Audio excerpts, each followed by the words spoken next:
dentists as a whole have been very reluctant to let AI into their offices. The common thing I hear is like, hey, it kind of feels like it's taking my job.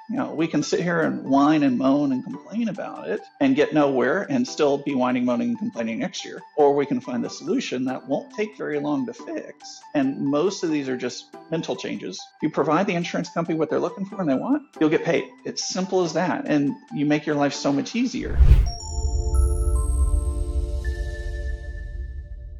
Welcome back to another episode of the Dental Marketing Theory Show. I'm your host, Gary Bird. I'm the founder of SMC National, where we help you create, convert, and close more new patients so you can grow the way that you want. But one of the things that you're going to run into when you try to grow your new patients is a lot of them are going to have insurance, and it creates a ton of problems. You don't know how to collect money. You don't know when to collect money. You just get caught up in all this drama. And today, I got the special privilege to talk to Travis Campbell, known as the dental insurance guy, and he absolutely blew my mind with his resources and his perspective on insurance, and you are not going to want to miss this episode. You collect any insurance at all, I promise you're going to get a ton of value out of this show. Stay tuned. All right, Travis, I am super excited to have this conversation with you today because I have heard amazing things about you, your unique approach to dental insurance, your dry sense of humor, and I'm really, really, really excited to have this conversation with you today. So I would love for you to start with, how did you get into the dental industry? So, when I was growing up, my dad hated the dentist, and there was a few people around that didn't like dentistry either, and yet I always had a great experience. I always loved going, so that made me interested in, wanting to learn more. And I shadowed my childhood dentist a couple times, and that was always a good experience. So as I grew, I just learned to love dentistry more and more. So I've kind of wanted to be a dentist since I was younger than I can remember, really. And then dental industry has been really great for me because, I think the dental industry in general is just an awesome industry to be in. We're healthcare providers. We get to help people and get, paid decently well to do it. But of course, the biggest concern that lots of us deal with is, how to deal with getting paid, how to deal with dental insurance. And that one always frustrated me, I think, maybe just as much, if not more than most dentists. I think what makes me unique is that, I took that frustration, actually ran with it and started going, well, the answers I'm seeing or hearing or, getting or not getting just don't make sense. I don't like, they're not cohesive. And so I did a lot of, research and trial and error, and we managed a ton of things. And then during COVID, I love my kids, but I couldn't stay home 24/7 with them, and still love them. So I kept going to the office, and I'd see, one patient a day, and I'd have, 7.5 other hours of something to work with. So I was reading dental insurance contracts and going through state and federal laws and, the fun, exciting, amazing things that all of us just want to do as a dentist. But I learned a ton. And from that's kind of where textbook came from that I wrote. That has been a really good seller. And I still get comments all the time about, that people really appreciate that book. And then from there, the Dental Insurance Guy was born. It's a website platform and a ton of CE content, and I'm on there every day answering questions. And, we do monthly Q&A sessions. So there's so much available content there, designed to help where, it was information that I couldn't find in the past and just didn't exist. And so I wanted to provide the resource that I never was able to. Yeah, I absolutely love that. I often hear people online as people want to grow their groups or grow, add more practices or add more associates. You often hear this conversation about cash accounting versus accrual accounting, right? And I always laugh because it's like go to accrual. That's the way all businesses you have to operate. But if you don't have dental insurance figured out, it's almost impossible because it's like, okay, patient comes in, they're going to pay a little bit of cash right now. They're going to give you a credit card to charge maybe later. And then also you might get a check from an insurance company at some time in the future. We're not really sure on the dollar amount that they're going to be sending or who it's attached to when it comes, but you can figure that out later. And then trying to do accrual accounting around that is just like, it's scary, right? And so, what do you like? What's your point of view on that? Like, how do you help offices kind of navigate this landmine? Like, where do people even start with this kind of stuff? Well, I think you actually said one of the things that a lot of offices should be doing, but don't, which is collect credit card authorization for balances that may exist in the future. I mean, and yet most offices are trying to call and email and text patients when they owe money. And I'm like, yeah, can you imagine you on the other end of that? Is that the phone call or text that you want to answer? Like, this is why it's sad, but the average collection for an office is like 92%. I'm like, dentistry's hard, and giving up 8% just because you're not collecting it seems insane. Yeah. And that's like money that you should be collecting. This has nothing to do with the insurance discounts or anything else. It just has to do with money not collected, which is a major problem. Now, how to answer that is there's so many aspects to insurance. I mean, I'm literally actually going to a seminar this week that I'm going to speak literally all day on just insurance. And that's only a fraction of what I could talk about. But it's fun because this is how we get paid. This is how the office runs. In order to provide great care, we need the finances to pay teams and supplies and labs and everything else. But what the common challenges are, for one, it's misuse of estimates. I mean, it's this thing all the time that I think a lot of offices and patients are like polar opposite on this. An office sees it as, well, it's only an estimate, therefore it could be wrong, and you should just pay the balance that's there. And yet the patient's sitting there going, wait, I've already paid my portion, and if you're coming to me later, that's a surprise bill that either I don't have money for, I would never have done the treatment if I had known about, or you're just scamming me, or a whole thing of gambit that patients complain. Hey, Happy New Year, and thanks so much for listening to the podcast. I'm sorry to interrupt, but I got something really, really important to share with you that's going to bring massive impact to your practice. So every year, things change in your market. Every single year, people move, incomes change, populations change, and it's really important that you stay up to date with that. And one of the things that we offer to all of our customers, and we want to offer it to all of our listeners completely for free, is mapping out your new patients. So we're not going to only show you where your new patients are coming from on a map, just like this above, but we're also going to show you the income areas that they're coming from, the different pockets of income, as well as the populations, to make sure that you have supporting areas to where you can attract more new patients. And lastly, we're going to map out all of your competition for you for free. This is 100% for free, no obligation. And we're really excited to share this with all of our listeners. So all you have to do is go to maps.smcnational.com, and it's first come, first serve. We're not going to offer this forever. So if you want to get this, get in now, get all your new patients mapped out for the new year. We're looking forward to talking to you soon. Thanks. Well, and I don't think that a lot of offices are or some offices, I should say, are not empathetic, right, towards this, because they think, like you said, just pay it. But what if you came to me for marketing and I was like, yep, here's what you're going to pay right now, and it's an estimate. And then at the end, I'm like, no, I was about $10,000 off. No biggie though, just pay it. Like, or they came to you for your services to help you with insurance or whatever. And the same thing, they'd be so mad.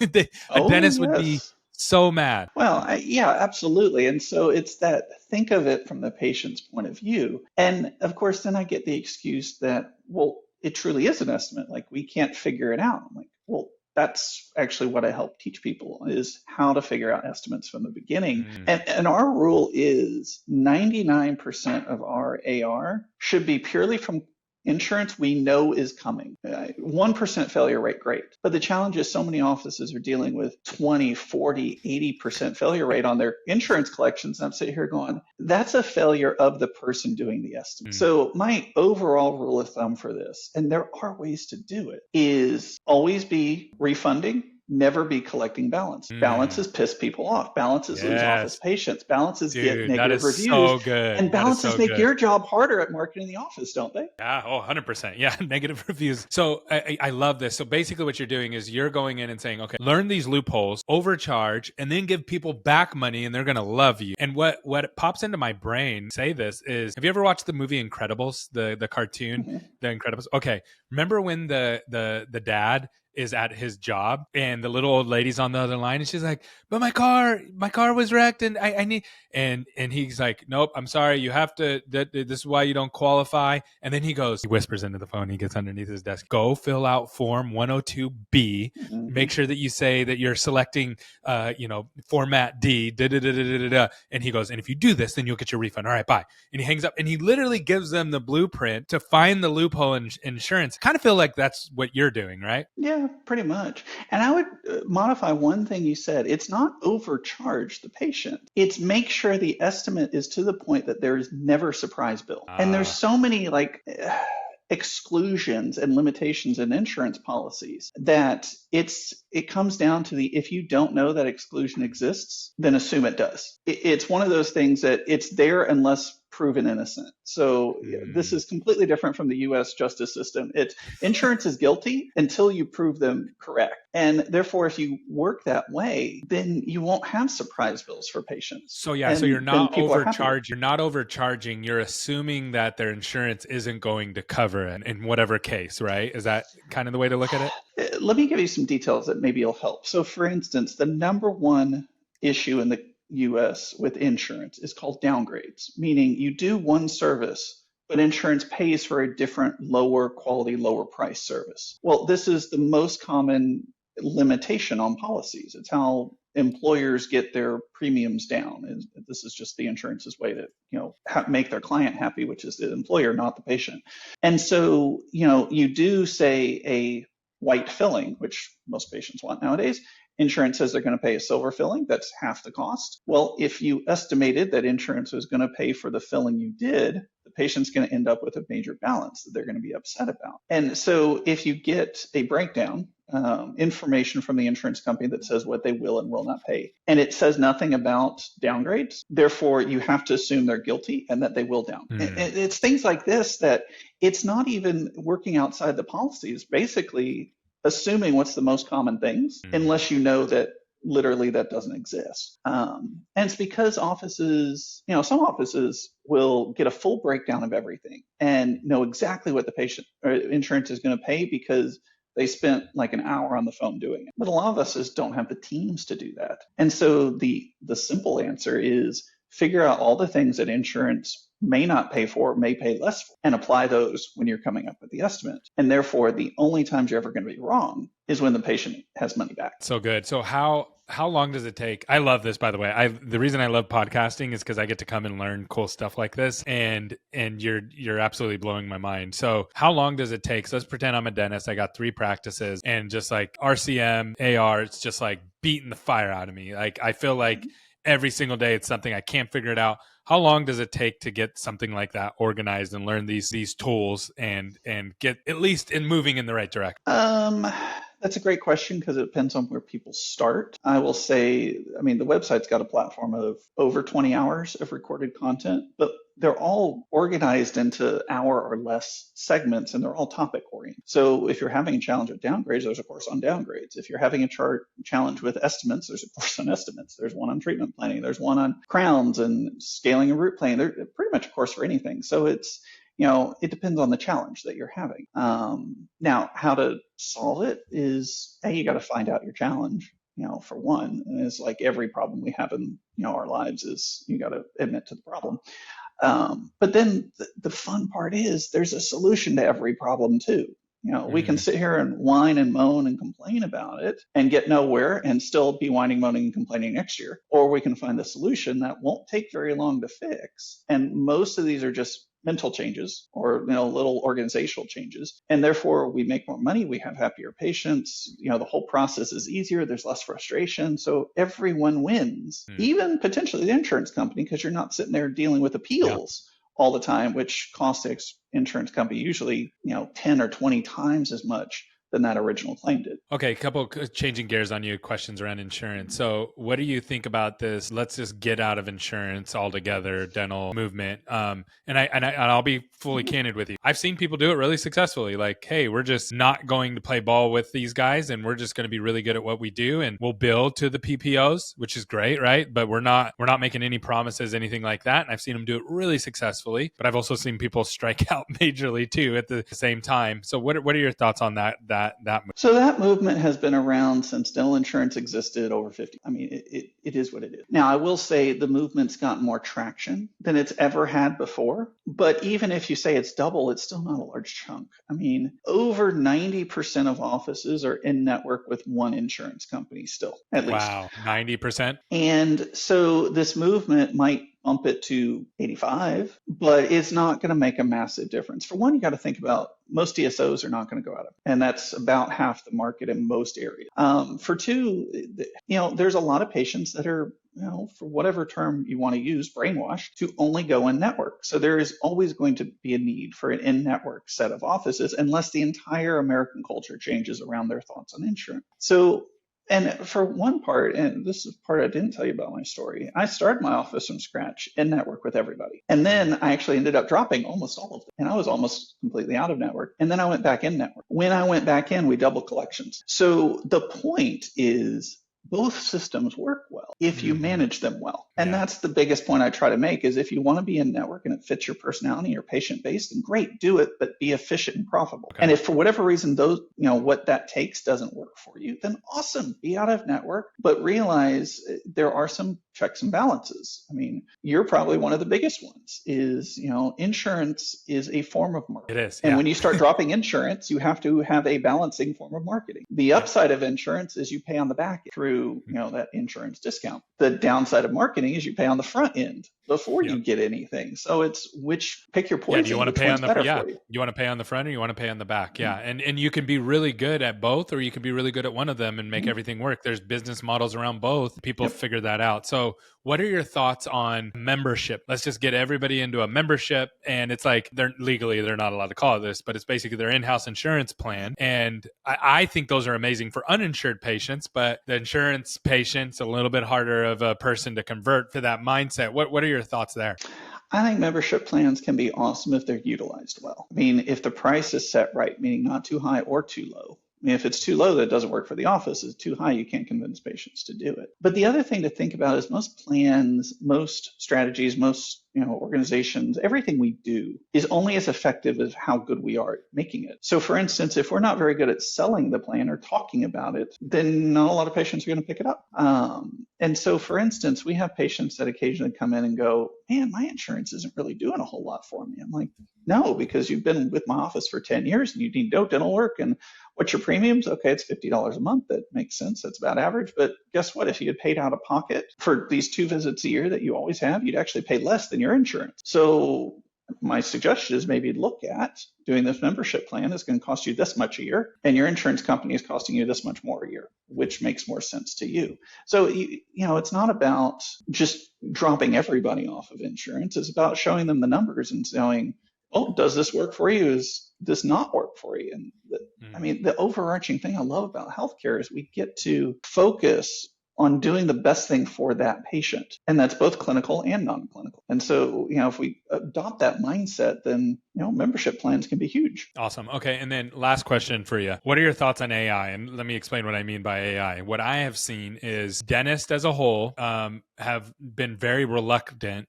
to let AI into their office, kind of. And the common thing I hear is like, may not be true. This may be confirmation bias just from talking to select people, but hey, kind of feels like it's taking my job, right? Like I'm the one that's supposed to be finding these problems, diagnosing them, et cetera, et cetera, et cetera. And so you don't see a lot of adoption of AI into reading x-rays and those kind of things in dental offices yet. But on the other hand, what I've been told is that the insurance companies absolutely love AI and are utilizing it. And so now what you have, where before it used to have to be a human on the insurance side to find discrepancies. So they would only really worry about the big, right? There was only the big things. But now with AI, they can find discrepancies on pennies if they want, right? Or on dollars or on $10 or $100. And they can kind of battle you on every single battle front. And it doesn't really cost them anything. What are your thoughts on that? First of all, did I get that spectrum correct on insurance using AI versus the dentist not using AI? But then second, how do you see that unfolding? So I think you got it pretty accurate. Now, the thing to think about is AI has been used by insurance companies for a decade or more. Now, how much of it is a different story. There is AI that can look at just, are the details of the claim correct? And therefore, if they are, we automatically pay. That's actually a positive thing for the office. It's why, if you get a check back from the insurance company in like a week, no human ever looked at that check. That was purely run by a computer, which is a positive. It's easy. It's cheap for the insurance company and we get our money faster. But when it comes to like, fillings, crowns, the higher dollar stuff, there's in the past have always been looked at by a human. Well, humans are wrong. Humans have bias. Humans have a lot of things they can't see. And an AI actually can interpret an x-ray better than a human in almost every case. Now, that comes up to, the concept you said is, well, they're taking our job away. Well, not exactly, because you got to think about, as a dentist, yes, we have to read x-rays, but that's like step one of 20. Then we have to interpret that. Then we have to look at the entire mouth. We have to look at the patient. We have to figure out what we're going to do about that. Then we have to convince the patient, so it's communications. Then we have to actually do the work. And then we have to make the patient happy at the end, bill it, everything else. So there's lots of steps that the AI is never going to be able to do. And so I don't see it as a threat. In some ways, I mean, we've had an AI software in our office. I loved it because what it did is it sped me up, because I didn't have to sit there and question, like, well, is this really touching the DEJ, and is the cavity that needs filling or not? It was just the AI. I would poke it with a certain color and go, okay, I'm just going to follow that, because in the past it's always been right and accurate. And so, but the other thing too that's been fun is having a hygienist. So the hygienist a lot of times will go, well, doctor may or may not talk about doing a filling here, but there is some damage. If you have the AI, it's like, well, if it's yellow, the doctor's going to say, watch it. And if it's red, the doctor's going to say, you need to treat it. That's simple as that. So it can be a great communication tool with your team. It speeds up the internal conversation, right? Because you're just like, hey, if it's red, I'm gonna do it. If it's yellow, I'm gonna say, watch it. And if they know that every time, that just speeds up alignment. Plus, we know patients can't really read x-rays, but they can see red on a screen. So it's patient communication, and it can help with sales. That's a great point. There's so many aspects to that. But then you think about, okay, if the insurance companies are already using the AI, and we can't, I mean, you can complain all day long, but it's not going to change the fact that they're using it. If we have it in our own office, then we see what they're seeing. Meaning, if you want to do a certain restoration,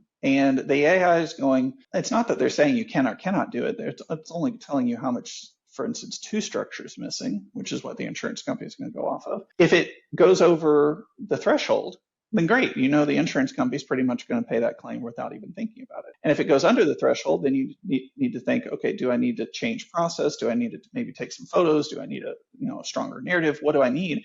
So it can actually benefit if you want to use it. But again, at the end of the day, insurance companies are basically not changing anything. The only thing the AI has done is made them more efficient. That's it. They were denying claims 30 years ago. They're denying claims now.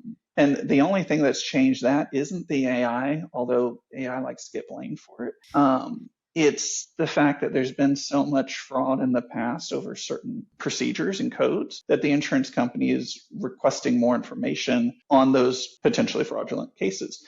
And if you provide them what they want, and this is a big part of what I teach all the time, if you provide the insurance company what they're looking for and they want, you'll get paid. It's simple as that. And you make your life so much easier. Like, we hate appeals just as much as insurance companies hate appeals. So how about you get to the point where money?